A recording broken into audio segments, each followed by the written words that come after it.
আগের দিন আমরা ওমস ল নিয়ে আলোচনা করেছিলাম, শেষ আমার যেটুকু মনে আছে। হ্যাঁ স্যার, ও কেবল সূচনাটুকুই হয়েছিল।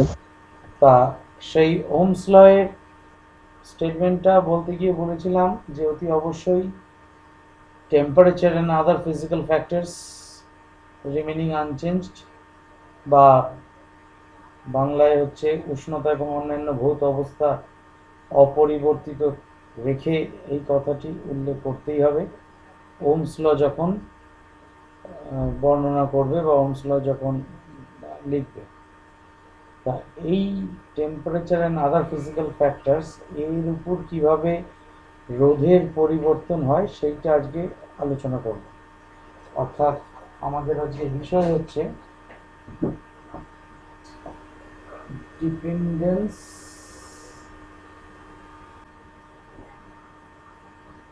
On resistance. স্যার আপনার টিম লিংক হয়ে আছে যে দেখতে পাচ্ছি না।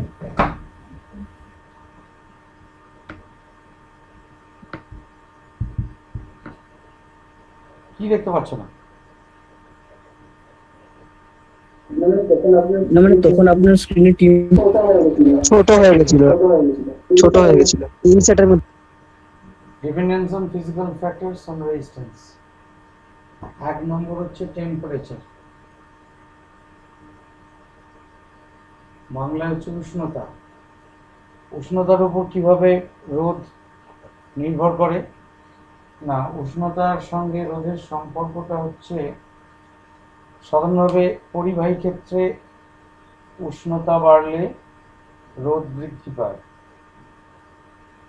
আর উষ্ণতা কমলে রোধ হ্রাস পায়। তো ব্যাপার হচ্ছে যে সমানুপাতিক লিখে দিও না তাহলে। ধরা যাক 0 ডিগ্রি সেলসিয়াস উষ্ণতায় রোধ হচ্ছে R0। যদি R0 হচ্ছে 0 ডিগ্রি সেলসিয়াস উষ্ণতায় রোধ, R হচ্ছে T ডিগ্রি সেলসিয়াস উষ্ণতায় রোধ, এবং উষ্ণতা বৃদ্ধি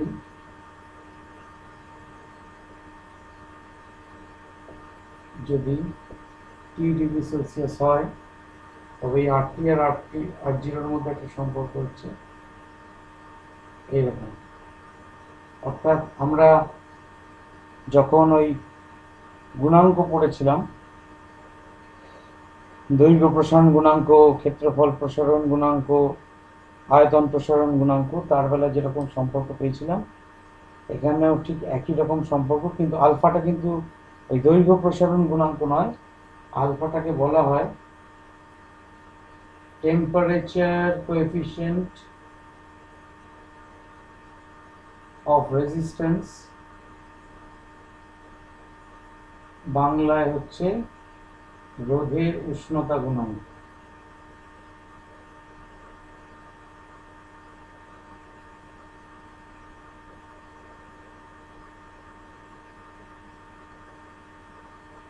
আলফা, ধাতুর ক্ষেত্রে আলফা হচ্ছে পজিটিভ।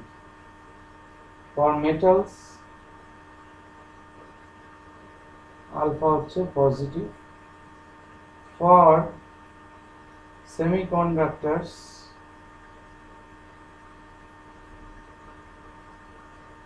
আলফা হচ্ছে নেগেটিভ।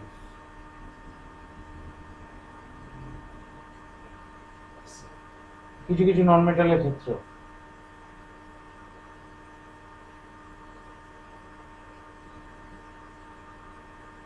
অর্থাৎ যে কোনো ধাতুর বেলায় আলফার ভ্যালুটা প্লাস হয়, তাহলে বুঝতে পারছো এটা যদি পজিটিভ কোয়ান্টিটি হয় তাহলে আলফা ইন্টু টি এটাও একটা ধনাত্মক রাশি। তার সঙ্গে এক যদি যোগ হয় তাহলে সেই যোগফলটাও একটা ধনাত্মক রাশি, এবং সেই ধনাত্মক রাশিটা ধনাত্মক শুধু বলা উচিত নয়, একের থেকে বড় হয়ে যাবে, কারণ 1+ আছে। আলফাটি ধরো একটা ফ্র্যাকশন, একটা ভগ্নাংশ, তাহলে একের সঙ্গে সেটা যদি একটা ধনাত্মক রাশি তুমি যোগ করো তাহলে অবভিয়াসলি সেই ধনাত্মক রাশিটা একের থেকে বড় হয়ে গেল। তাহলে একের থেকে বড় কোনো রাশি যখন R0-র সঙ্গে গুণ হবে তাহলে R-টা নিশ্চয়ই R0-র চেয়ে বেশি হবে। অর্থাৎ একটা উদাহরণ দিই, আলফা টির গুণফল যদি ধরো 1/10 হয় মানে 0.1, তাহলে 1 প্লাস 0.1 মানে 1.1, তাহলে RT ইকুয়াল টু 1.1 R0। অর্থাৎ যেটা বলতে চাইছি সেটা হচ্ছে যে তোমার তাপমাত্রা বৃদ্ধি পেলে কি বেড়ে গেল না রোধটা বেড়ে গেল। অ্যাকচুয়ালি এই যে রিলেশনটা লিখেছি এটা হচ্ছে একটা অ্যাপ্রক্সিমেটেড রিলেশন।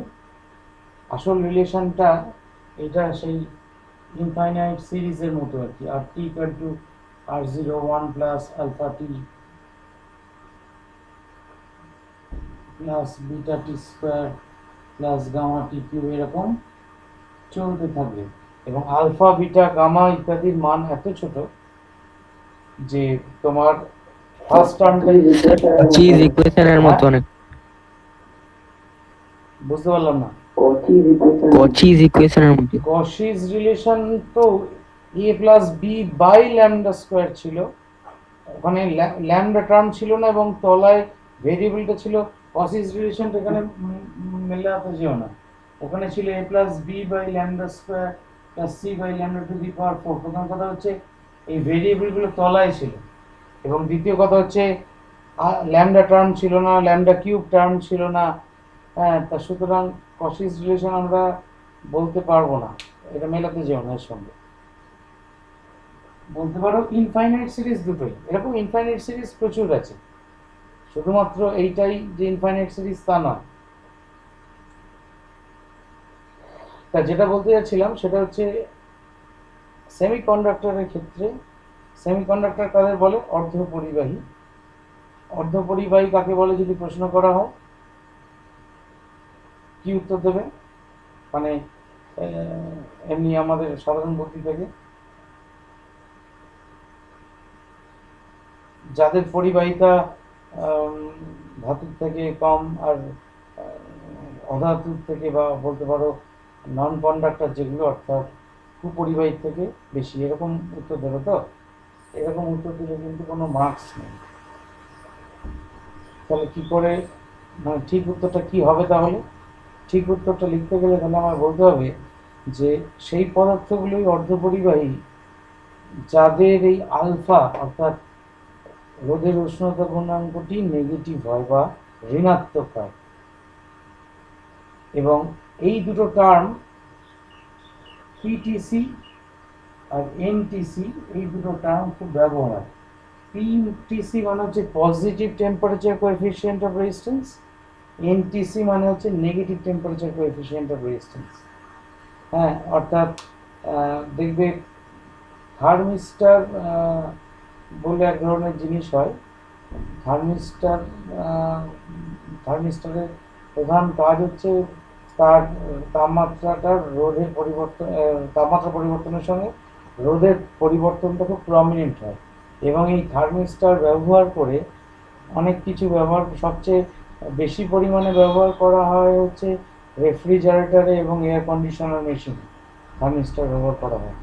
অর্থাৎ তুমি ধরো এয়ার কন্ডিশনারে 24 ডিগ্রি সেলসিয়াস কি 25 ডিগ্রি সেলসিয়াস যে রিমোটে টিপে দিলে, তাহলে ওই যন্ত্রটি তখন শিখে নিল অর্থাৎ 25 ডিগ্রি সেলসিয়াস উষ্ণতায় ওই থার্মিস্টারের কত রোধ হবে সেই ডেটাটা ওই মেশিনে অলরেডি সেভ করে রাখা আছে। এইবার ধরো ঘর ঠান্ডা হচ্ছে, ঘর ঠান্ডা হতে হতে যখন ঘরটা এমন ঠান্ডা হলো যাতে করে থার্মিস্টারের রোধ ওই আগে থেকে সেভ করে রাখা মানের সঙ্গে মিলে গেল, তখন তার মানে যন্ত্র বুঝে গেল এখন তার মানে ঘরের আবহাওয়া হচ্ছে 25 ডিগ্রি সেলসিয়াস। তাহলে সেই অবস্থায় যন্ত্রটি কাট অফ হয়ে গেল বা কম্প্রেসর অফ হয়ে গেল। থার্মিস্টার এইভাবে কাজ করে। তা যাই হোক, রোদের উষ্ণতা গুণাঙ্ক, এবং আমরা সেমিকন্ডাক্টর কাকে বলে? যে সমস্ত সাবস্টেন্সের উষ্ণতা গুণাঙ্ক ঋণাত্মক তাদেরকে সেমিকন্ডাক্টর বা অর্ধপরিবাহী বলা হয়। উদাহরণ হচ্ছে, কিছু বলবে কেউ? উদাহরণ? হ্যাঁ স্যার, বলছিলাম অর্ধপরিবাহীর ক্ষেত্রে তো আপনি বললেন যে যে সমস্ত পদার্থের ক্ষেত্রে এই মানে ওদের গুণাঙ্কটা ঋণাত্মক হয় তাদেরকে আমরা বলবো অর্ধপরিবাহী। কিন্তু স্যার যারা নন মেটাল তাদের ক্ষেত্রেও তো এটা নেগেটিভ, তাহলে তাদেরকে তো আমরা অর্ধপরিবাহী বলছি না, বরঞ্চ তারা কুপরিবাহী। তাহলে ব্যাপার হচ্ছে যে নন মেটালের ক্ষেত্রে পরিবাহিতার প্রশ্নটা প্রায় ওঠেই না। ধরা যাক কাঠ, কাঁচ ইত্যাদি যে সাবস্টেন্সগুলো আছে তাদের বেলায় পরিবাহী ধর্মটা আমরা বিশেষ ব্যবহার করি না কোথাও, বা কোনো কাজে লাগানো হয় না। কারণ কি না, কারণ কিছুই তো তার মধ্যে দিয়ে তড়িৎ প্রবাহ হবে না। সুতরাং আমি তো কিন্তু অর্ধপরিবাহিত বহু ক্ষেত্রে বহু তার ব্যবহার আছে। বিশেষ করে এখন ইলেকট্রনিক্স ইন্ডাস্ট্রি অর্ধপরিবাহীর উপরই দাঁড়িয়ে আছে। অর্ধপরিবাহী অর্থাৎ মানে অর্ধপরিবাহী হিসেবে সবচেয়ে বেশি ব্যবহার হয় এখন সিলিকন, যেটা সবচেয়ে বেশি পরিমাণে পাওয়া যায় বালি থেকে। বালি মানে হচ্ছে সিলিকন ডাইঅক্সাইড বা সিলিকা। আর আরেকটি অর্ধপরিবাহী যেটা আগে বেশি ব্যবহার হতো, এখন তার ব্যবহারটা খানিক কমে গেছে, সেটা যে জার্মেনিয়াম। স্যার বলছি যে আর একবার বলবেন, মানে একটু আগে থেকে মানে কিছুই শুনতে পেলাম না, ওই জায়গাটা পুরো ব্ল্যাঙ্ক হয়ে গেল। অর্থাৎ অর্ধপরিবাহীর ক্ষেত্রে পরিবাহিতাটাকে আমরা কাজে লাগাই বিভিন্ন রকমের যন্ত্রপাতি তৈরির ক্ষেত্রে, বিভিন্ন রকম ইলেকট্রনিক সার্কিট কম্পোনেন্ট তৈরির ক্ষেত্রে ব্যবহার করা হয়। কিন্তু কুপরিবাহী পদার্থ যেগুলো, সেগুলো তো তড়িৎ প্রবাহের বা তড়িৎ পরিবহনের কাজে সাধারণত ব্যবহার করা হয় না।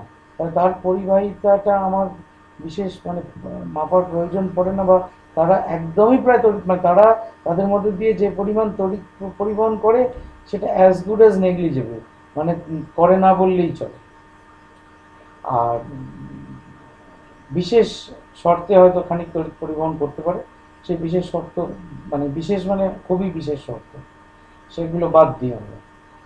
আর নন মেটালস, একটা দুটো নন মেটালস আছে যারা তড়িৎ পরিবহন করতে পারে, যেমন ধরো কার্বনের দুটো রূপভেদ, যেমন হচ্ছে গ্রাফাইট আর গ্যাস কার্বন, এরা তড়িৎ পরিবহন করে। মূলত এই দুটোর কথা মাথায় রেখে আমি এই নন মেটালস কথাটা লিখেছি। হ্যাঁ, এই নন মেটালসদের ক্ষেত্রে এই তোমার কার্বনের এই দুটো রূপভেদের ক্ষেত্রেও কিন্তু তাপমাত্রা বৃদ্ধি করলে কিন্তু রোধ কমে যায়।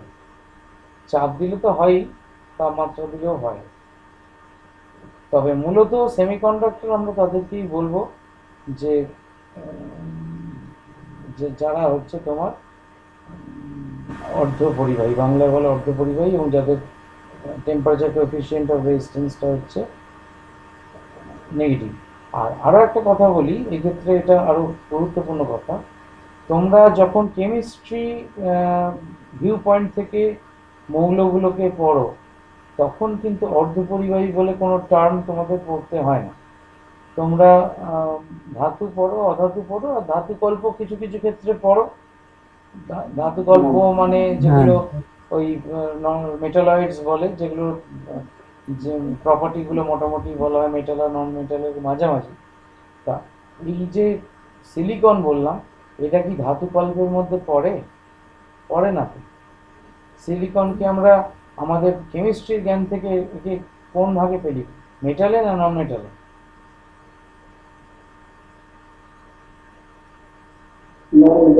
নন মেটাল। মেটাল বলা সম্ভব না, Toids. বলছি বলা সম্ভব না এই কারণে, যখন সিলিকন ডাইঅক্সাইড তৈরি হচ্ছে তখন সিলিকন মেটালের মতো বিহেভিয়ার দেখাচ্ছে। Sir, হুম। হ্যাঁ স্যার, আমি ওটা ভেবেই Sir, বললাম যে sir, silicon to metalloid. আছে বইতে লেখা। Sir, periodic table রয়েছে। ওইটাই বলতে চাইছি, সিলিকন যখন তোমার হ্যাঁ স্যার, এর সঙ্গে স্যার সিলিকন, অ্যান্টিমনি, বিসমাথ এগুলো বলছি। এবার আমার একটু সুযোগ দাও বলে। দেখা যায় সিলিকন যখন অক্সিজেনের সঙ্গে সিলিকন ডাইঅক্সাইড তৈরি করে তখন it behaves like a metal. আবার যখন সিলিকেট আয়ন তৈরি করে তখন কিন্তু it behaves like a non metal. সুতরাং ব্যাপার হচ্ছে এদের দু ধরনের চরিত্রই বর্তমান। তা আমরা মেটালয়েডস যেগুলো, সেগুলোই বেশিরভাগ ক্ষেত্রে অর্ধপরিবাহীর মতো ভূমিকা পালন করছে দেখব। এবং শুধু তাই নয়, আরও একটা কথা বলি, কিছু কিছু যৌগ আছে, কিছু কিছু কম্পাউন্ড আছে যেগুলো কিন্তু এই সেমিকন্ডাক্টরের মতো বিহেভিয়ার দেখায়। যেমন একটা খুব কমন উদাহরণ হলো হচ্ছে যেমন indium arsenide, gallium phosphide. Gallium তো মেটাল, এবং গ্যালিয়াম ফসফাইড, ফসফরাস নিজে নন মেটাল, মেটালয়েড না, কিন্তু গ্যালিয়াম ফসফাইড এই যৌগটা কিন্তু ইট অ্যাক্টস অ্যাজ এ সেমিকন্ডাক্টর। কারণ যৌগকে তো আর পিরিয়ডিক টেবিলে পুট করা যায় না। তো যাকে সেমিকন্ডাক্টরের গুরুত্ব বর্তমান ইলেকট্রনিক্স ইন্ডাস্ট্রিতে এবং তৎসহ সারা বিশ্বে অপরিসীম। কারণ গোটা বিশ্বের সমস্ত কাজকর্ম সবটাই এখন ডিজিটালাইজড বা কম্পিউটারাইজড বলতে পারো। সমস্ত এমন কোনো জায়গা দেখা যাবে না পৃথিবীতে বোধহয় যেখানে কম্পিউটার সেই কাজে ব্যবহার করা হয় না। একমাত্র ওই চাষবাসের ক্ষেত্রে হয়তো খানিক কম্পিউটারের কোনো প্রয়োগ আমরা দেখতে পাই না সরাসরিভাবে। চাষবাস মাঠে মানে লাঙল চালানোর সময় বা ট্র্যাক্টর চালানোর সময়। ইভেন এমনকি এখন যে তোমার ফোর হুইলার গাড়িগুলো, মানে চার চাকা গাড়ি বা তোমার এই বাস, লরি ইত্যাদি, এই যে গাড়িগুলো, এই গাড়িগুলির ভেতরেও একটা খুব মিনি কম্পিউটার একটা ভরে দেওয়া আছে এই ইঞ্জিনটাকে কন্ট্রোল করবার জন্য। যে কারণে তুমি যেমন ধরো এখন এই যে লকিং সিস্টেমগুলো হয়েছে, যেমন আমি জানি আমার গাড়িতে ওই চাবি, তোমায় ধরো চাবিটা দিয়ে দিলাম, তুমি একদম একটি ভালো চাবিওয়ালাকে দিয়ে একদম হুবহু দেখতে আরেকটি দ্বিতীয় চাবি তৈরি করিয়ে নিল। এবার আমি গাড়ি লক করে চলে গেলাম, তুমি ওই দ্বিতীয় চাবি দিয়ে ওই গাড়িটি খুলতে গেলে গাড়ি খুলবে না। গাড়ি খুলবে, দরজা খুলবে, কিন্তু ইঞ্জিন স্টার্ট করতে গেলে ইঞ্জিন স্টার্ট হবে না। তার কারণ কি? There is a microchip inside the কি, যেটা তুমি কিন্তু সেই মাইক্রোচিপটা তৈরি করতে পারোনি। সেই মাইক্রোচিপটা তৈরি করতে পারোনি বলেই আমি যখন গাড়ির চাবি ইঞ্জিন ইগনিশন করছি, গাড়িতে ঢোকাচ্ছি, ওই মাইক্রোচিপে যে কোড অলরেডি সেভড আছে, সেই কোডটা কিন্তু ইঞ্জিন রিড করছে, রিড করে ও মানে সিস্টেমকে ওকে করছে, ইঞ্জিন স্টার্ট নিচ্ছে। কিন্তু তোমার বেলায় তো সেসব কিছু ব্যবস্থা নেই, তোমার ডুপ্লিকেট কিতে। সেই জন্যই এমনকি আমাদের গাড়ির চাবি যদি হারিয়ে যায় কোনোভাবে, বা আমার যদি আরেকটা ডুপ্লিকেট চাবি করানোর প্রয়োজন হয়, I have to contact the company or the manufacturer. আমাকে কিন্তু একদম ম্যানুফ্যাকচারারকে আমাকে ওদের গাড়ির নাম্বারটা দিয়ে, মানে গাড়ির একটা কি নাম্বার আছে, সেই নাম্বারটা দিয়ে একটা ফিজ আছে, সেটা জমা দিয়ে আমাকে বলতে হবে যে আমাকে একটা চাবি বানিয়ে দিন। ওরা আবার সেই চাবি বানিয়ে তোমাকে বাড়িতে সাপ্লাই দিয়ে দেবে। সুতরাং এমন কোনো অ্যাসপেক্ট নেই বাড়ির বা বাড়ির বাইরে যেখানে কম্পিউটারের সিস্টেম ব্যবহার করা হয় না। তুমি বলবে স্যার বাড়িতে আমরা যে মানে জিনিসপত্র ব্যবহার করি, খুব সহজ ভাষায় বলতে গেলে সকালবেলা ঘুম থেকে ওঠা থেকে দাঁত ব্রাশ করছি, ওই যে টুথপেস্টটা ব্যবহার করছি, সেই টুথপেস্টটা যে টিউবে ভরা হচ্ছে বা টুথপেস্টটা যে তৈরি করা হচ্ছে, সেটা একটা কম্পিউটারাইজড মেশিন। হ্যাঁ, এরপর রান্না টান্না হচ্ছে বাড়িতে, এলপিজি সিলিন্ডারে রান্না হচ্ছে, গ্যাসে এলপিজিতে, সেই এলপিজি সিলিন্ডারে ভরা হচ্ছে, পুরোটাই কিন্তু কম্পিউটারাইজড প্রসেস, এবং সেখানে কত প্রেশার, কত কি আসবে, সেটা পুরোটাই কিন্তু অটোমেটেড, বেশি হবে না কম হবে না। তো যাই হোক, তো এইরকম ভাবতে গেলে আমরা আলো চালাচ্ছি, পাখা চালাচ্ছি, সমস্ত ক্ষেত্রেই কিন্তু ওই মানে লাইট ইন্ডাস্ট্রি বলে, যারা টিউব লাইট তৈরি করছে, যারা ওই সিএফএল তৈরি করছে, এলইডি তৈরি করছে, সবটাই কিন্তু ডিজিটালাইজড হয়ে গেছে। এবং যে কথাটা বলতে যাচ্ছিলাম সেটা হচ্ছে, তার মানে জীবনের প্রতিটি অ্যাসপেক্ট এখন কম্পিউটার ঢুকে যাওয়াতে কম্পিউটারের যে মাল মশলা, অর্থাৎ তার যে হার্ডওয়্যার পার্টটা, সেই হার্ডওয়্যার পার্টটা তো বেসিক্যালি একটা খুব জটিল ইলেকট্রনিক সার্কিট মাত্র, আর তো কিছু নয়, খুব জটিল। এবং সেই কম্পিউটারের সার্কিটের ডিজাইন কিন্তু মানুষের পক্ষে করা সম্ভব নয়। সেই ডিজাইনটা করবার জন্যও অন্য একটা বলতে পারো সিমুলেশন মেশিন ব্যবহার করা হয়েছে। অর্থাৎ কম্পিউটার প্রথম যখন তৈরি করা হয়েছিল সেটা খুব সিম্পল ছিল, তারপর সেই সিম্পল কম্পিউটারকে কাজে লাগিয়ে আমরা আরও কমপ্লেক্স কম্পিউটারের সার্কিট ডিজাইন করেছি। অর্থাৎ কম্পিউটারই নিজের ডিজাইন নিজে করছে, অর্থাৎ মানুষ তার প্রোগ্রামিং করে দিচ্ছে, অর্থাৎ কীভাবে কী চাইছি, কেন চাইছি, প্রোগ্রামিং করে দিচ্ছে। কিন্তু কম্পিউটার বলে দিচ্ছে মানুষের পক্ষে সম্ভব নয় কারণ একটা কম্পিউটারের মধ্যে যে তোমার ওই আইসি ব্যবহার করা হয়, অর্থাৎ ইন্টিগ্রেটেড, দেখবি ইন্টেল ইনসাইড বলে মাদারবোর্ড বলি যেটাকে, সেইটা যে আসল যে জিনিসটা, সেই বা প্রসেসর যেটাকে বলি, সেইটা যে আসল জিনিসটা, তার মধ্যে হয়তো কয়েক হাজার কোটি ওই ছোট্ট জায়গার মধ্যে ইলেকট্রনিক কম্পোনেন্ট আছে, এবং কার সঙ্গে কোনটা কীভাবে কানেক্টেড আছে সেটা কারোর পক্ষেই জানা নেই। এমনকি ওই কোম্পানিতে যারা শীর্ষ পদে বসে আছেন তারাও জানেন না। তারা জানেন শুধু এইটার পর এই করতে গেলে আমাকে এই করতে হবে। অর্থাৎ আসল কথা, স্টেপ বাই স্টেপ বিষয়টা কম্পিউটারে নিজে ডেভেলপ করে এসছে। এমনকি আমার কাছেই একটা ধরো সফটওয়্যারই বলি, সফটওয়্যার আছে যে সফটওয়্যারটায় তুমি যে কোনো সার্কিট, যত জটিল সার্কিটই হোক না কেন, ইলেকট্রনিক সার্কিট, সেই সার্কিটটা তুমি যদি ড্র করে কোথায় কত কারেন্ট, কত ভোল্টেজ যদি জানতে চাও, হ্যাঁ, ওকে, ও আহ, ওই হয়তো 1 সেকেন্ড 1.5 সেকেন্ডের মধ্যে তোমাকে আনসার দেখিয়ে দেবে। ও কি করছে না, ও বেসিক্যালি প্রত্যেকটা সার্কিটের প্রত্যেকটা যতগুলো লুপ হবে সেই লুপের মধ্যে একটা করে লুপ ইকুয়েশন লিখছে, লিখে সেই লুপ ইকুয়েশনগুলোকে সলভ করছে। তোমরা এক্স আর তোমরা মানে ধরো ম্যাথমেটিক্সে যেটা শিখেছো, এক্স আর ওয়াই দুটো চলরাশি, সেই জন্য দুটো সহজ সমীকরণ দেওয়া থাকে, তুমি সমাধান করে এক্স আর ওয়াই এর মান বার করো। এবার যদি সেই রকম সহজ সমীকরণ তোমার যদি 10টা থাকে, আর 10টা চলরাশি থাকে, 3টে থাকলেই দম বেরিয়ে যাবে, 4টে থাকলে তো মানে ভুলিয়ে যাবো, আমি চেষ্টা খুবই। তাহলে এইখানে যদি তোমার ধরা যাক এরকম 10টা লুপ থাকে, 10টা ইকুয়েশন, 10টা আননোন কোয়ান্টিটি, সেটা ইকুয়েশন আমি লিখতে পারবো হয়তো কষ্ট করে, কিন্তু সলভ করা মানুষের প্রায় দুঃসাধ্য। মানুষ যে নিয়মে সলভ করবে সেই নিয়মটা কম্পিউটারকে শিখিয়ে দিয়েছে। মানুষের মাথা গুলিয়ে যেতে পারে, কিন্তু কম্পিউটারের মাথা গুলিয়ে যায় না। কম্পিউটার ঠিক তোমাকে সঙ্গে সঙ্গে উত্তরটা দিয়ে দিতে পারবে কারেক্টলি। আর আরও একটা কথা বলার, সেটা হচ্ছে যে এখানে আমি 10টা লুপের কথা বললাম, ওই কম্পিউটারের যে সার্কিট তার মধ্যে ওই রকম হয়তো কয়েকশো কোটি লুপ কাজ করছে। সুতরাং বুঝতেই পারছো সেই সার্কিট সিমুলেশন মানুষের পক্ষে করা অসম্ভব। তার মানে আলটিমেটলি সবটাই তৈরি হচ্ছে কিসের সাহায্যে না, সিলিকনের সাহায্যে, অর্থাৎ সেমিকন্ডাক্টর। সেমিকন্ডাক্টর সম্বন্ধে জ্ঞান তাই জন্য আমাদের মানে বাড়াতে হবে আর কি। সেমিকন্ডাক্টর নিয়ে পড়াশুনো করলে তার অনেক সুযোগ আছে আর কি।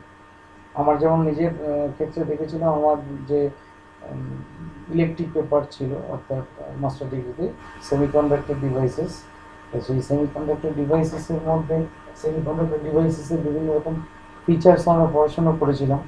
আর তার সঙ্গে specially অপটো electronic device, LED, photo transistor, photo diode, এই সম্বন্ধে খানিক পড়াশোনা একটু বেশি করতে হয়েছিল, সেই জন্য খানিক ধারণা আছে। তো যাকে এই হলো তোমার সেমিকন্ডাক্টর। সেমিকন্ডাক্টর কাকে বলে বলবে, যে পদার্থের উষ্ণতা বৃদ্ধির সঙ্গে সঙ্গে রোধ হ্রাস পায়, তাকেই সেমিকন্ডাক্টর বলা হয়। কেন হ্রাস পায় এই প্রশ্নটা তোমাদের উত্তর দিতে পারবো না আমি, এটা 12 ক্লাসের জুরিসডিকশন ভুক্ত, সেটা এক্ষুনি মানে ক্লাস 10-এর পক্ষে বোঝানো মুশকিল। আর নেক্সট যে টপিকটা আমরা টেম্পারেচার নিয়ে আমি এখন আলোচনা করছি, এরপরে নেক্সট যে টপিকটা আছে সেটা হচ্ছে প্রেশার। প্রেশারের উপর সাধারণভাবে সব পদার্থের রোধ বিশেষ করে পরিবর্তন না হলেও কার্বনের ক্ষেত্রে রোধের পরিবর্তনটা খুব মারাত্মক হয়। দেখবে এই পরিবর্তনটাকে কাজে লাগিয়ে অনেক যন্ত্র তৈরি করা হয়। যেমন এখন দেখে বেশিরভাগ দোকানে যে ওজন দাড়ি আগে ব্যবহার করা হতো, দাঁড়িপাল্লা ব্যবহার করা হতো, সেই দাঁড়িপাল্লা কোথায় উঠে গেছে। এখন বেশিরভাগ ইলেকট্রনিক ব্যালেন্স, এবং সেই ইলেকট্রনিক ব্যালেন্সে জিনিসটাকে রাখবার পর ওর যে মাস বা ভরটা, সেটা একটা স্ক্রিনে নাম্বার হিসেবে ফুটে ওঠে, দেখেছো সকলে। এবং হাতে করেও চাপ দিয়ে দেখেছো, কেউ কেউ হয়তো যত বেশি চাপ দিচ্ছ তত ফিগারটা বাড়ছে। অর্থাৎ তার মানে তলায় এমন কিছু একটা ব্যবস্থা আছে যে যেখানে প্রেশার পড়লে রোধের পরিবর্তন হয়, এবং অলরেডি কত রোধের জন্য কত ওজন হবে সেটা মেশিনকে শেখানো আছে আগে থেকে, যেটাকে ক্যালিব্রেশন বলে। এবং তুমি যেরকম ওজন চাপাচ্ছ সেই অনুযায়ী রোধের পরিবর্তন হয়ে যে রোধের মানটা দাঁড়াচ্ছে, সেই রোধের মানের যে করেসপন্ডিং ওজন, সেই ওজনটা স্ক্রিনে দেখিয়ে দিচ্ছে। পদার্থটা তার মানে পদার্থের রোধটা চাপের সঙ্গে পরিবর্তিত হচ্ছে। এবং এই ধর্মটাকে কাজে লাগিয়ে কার্বন দিয়ে প্রথম মাইক্রোফোন তৈরি করা হয়। মাইক্রোফোন বেসিক্যালি কি ডিভাইস? মাইক্রোফোন আমাদের সাউন্ড এনার্জিকে ইলেকট্রিক্যাল এনার্জি বা ইলেকট্রিক্যাল সিগন্যালে কনভার্ট করে। তো এই ক্ষেত্রে মাইক্রোফোন যখন তৈরি করা হয়েছিল, এইরকম একটা কৌটো নেওয়া হয়েছিল। এই কৌটের মধ্যে দুটো এরকম ধরো তার ঢোকানো ছিল ভেতরে। এই ধরো ভেতরটা আমি, এইখানে একটা তার ঢোকানো ছিল, এইখানে একটা তার ঢোকানো ছিল। আর এই ভেতরটা গোটাটা কার্বন গুঁড়ো দিয়ে, এখানে কার্বন ডাস্ট দিয়ে ভর্তি করা ছিল। আর এই যে খোলা মুখটা, এই মুখটা বন্ধ, এই মুখটা খোলা। এই খোলা মুখটায় একটা রাবারের পর্দা টান টান করে আটকানো ছিল। অর্থাৎ বেলুনকে যদি আমি কাটি, কাঁচি দিয়ে কেটে এরকম গোল করে কেটে এখানে টাইট করে লাগানো ছিল। এবার তুমি যখন এই জিনিসটার সামনে যখন কথা বলছো, sound is basically A mechanical pressure. সেই মেকানিক্যাল প্রেশারটা এর উপর পড়ছে, পড়ার ফলে কি হচ্ছে, এই স্থানের রোধটা পাল্টে যাচ্ছে। অর্থাৎ আগের মধ্যে দিয়ে যে কারেন্টটা ফ্লো করছিল যে রোধের জন্য, অর্থাৎ এই স্থানে যে রোধটা ছিল, সেই রোধটা এখন আর কিন্তু কথা বলার সময় একই রইল না, আলাদা হয়ে গেল। এবং আলাদা যে হয়ে গেল, তাহলে এর মধ্যে দিয়ে তড়িৎ প্রবাহটাও পাল্টে যাবে। এবং কেমনভাবে রোধটা আলাদা হলো না, তুমি একরকমভাবে তো আওয়াজ করছো না, এরকম আওয়াজ করছো না। তুমি কথা বলছো বা যাই করো না কেন, গান করো, কথা বলো, আবৃত্তি করো, যাই করো না কেন, যে কোনো শব্দ হোক না কেন, যন্ত্র কোনো আওয়াজ হতে পারে, সেই আওয়াজটা বিভিন্ন বিভিন্ন রকম চাপ এই পর্দাটার উপর সৃষ্টি করছে। অর্থাৎ সোজা কথায় এই পর্দাটা বিভিন্ন বিভিন্ন কম্পাঙ্কে কাঁপছে। অর্থাৎ যে কম্পাঙ্কে শব্দ এর উপর এসে পড়ছে, সেই কম্পাঙ্কে কাঁপছে। ফলে এই স্থানে রোধটা এই চাপের কম্পাঙ্কের সঙ্গে সমানুপাতে পরিবর্তিত হচ্ছে। অর্থাৎ এই চাপটা যেরকম যখন বাড়ছে তখন একরকম রোধ, যখন কমছে তখন একরকম রোধ। অর্থাৎ the resistance is now an electrical replica of the sound. একটা ইলেকট্রিক্যাল রেপ্লিকা তৈরি হলো। সেই রেপ্লিকাটা ইলেকট্রিক্যাল রেপ্লিকা বলছি কেন না, এই রোধটা যখনই তোমার আমার বলা কথার আওয়াজের সঙ্গে কম্পাঙ্কের সঙ্গে যখন সমানুপাতে পরিবর্তিত হতে থাকছে, তখন এর মধ্যে দিয়ে তড়িৎ প্রবাহটাও, রোধ বাড়লে কারেন্ট কমে, ভি ইকুয়াল টু আই আর। তাহলে আর যদি বাড়বে যখন কারেন্ট কমবে, আর যখন কমবে কারেন্ট বাড়বে। ভোল্টেজটা তোমরা একই দিয়ে রেখেছো, ভি ইকুয়াল টু আই আর। এই রিলেশনটা থেকে আমরা যদি ভি কে কনস্ট্যান্ট বলি, তাহলে আই ইকুয়াল টু, তার মানে V into one by R. তাহলে এই ভিটাকে যদি কনস্ট্যান্ট রাখি, I is proportional to one by R. অর্থাৎ রোধ যখন বৃদ্ধি পাবে কারেন্ট কমে যাবে, আর রোধ যখন হ্রাস পাবে কারেন্ট বেড়ে যাবে। ফলে এইভাবে মাইক্রোফোন তৈরি করা ছিল একদম প্রথম অবস্থায়। তারপরে অনেক রকমের মাইক্রোফোন এসছে, ক্যাপাসিটার মাইক্রোফোন এসছে, ইলেকট্রিক মাইক্রোফোন এসছে। এখন তো প্রায় মানে কিছু নয়েজ, এখন আমাদের এই মোবাইলের যে ছোটো ছোটো মাইক্রোফোন, তাতেই এত পরিষ্কার আওয়াজ আসে বলার বাইরে। তো যাকে মাইক্রোফোনের রাস্তাটা এত সহজ ছিল না। এবং স্টুডিওতে যে মাইক্রোফোন ব্যবহার করা হয় সেগুলো আরও সেন্সিটিভ এবং আরও বলতে পারো নয়েজলেস, বিভিন্ন রকমভাবে তার উন্নতি হয়েছে। এখন আর কার্বন মাইক্রোফোন ব্যবহার করা হয় না। হ্যাঁ স্যার, স্যার ভিটা কিভাবে স্থির হয়ে যাচ্ছে আরেকবার বলবেন? তুমি একটা যদি ওইখানে একটা ব্যাটারি ফিক্স করে লাগিয়ে রাখো, অর্থাৎ এই যে আমি ছবিটা এঁকেছিলাম, এই যে দুটো, এইখানে যদি একটা আমি ব্যাটারি লাগিয়ে রাখি, এই ব্যাটারিটার যদি ভোল্টেজ ভি হয়, তাহলে তোমার কি হবে, এখানে তোমার এর এর কারেন্টটা, এর ভোল্টেজটা ফিক্সড হয়ে গেল। এইখানে এবার যখন রোধ বেশি, তখন যখন যা কারেন্ট ফ্লো করবে, এখানে যখন রোধ কম, এখানে ধরো এক সময় R1 রোধ, একটা সময় R2 রোধ, একটা সময় R3 রোধ। অর্থাৎ যখন রোধ একরকম, তখন কারেন্ট তখন ধরো I1, এর বেলা I2, এর বেলা I3। তার মানে ভোল্টেজটাকে একই রেখেছি, কিন্তু কারেন্টটা কি হচ্ছে, বদলে বদলে যাচ্ছে। ক্লিয়ার? হ্যাঁ স্যার।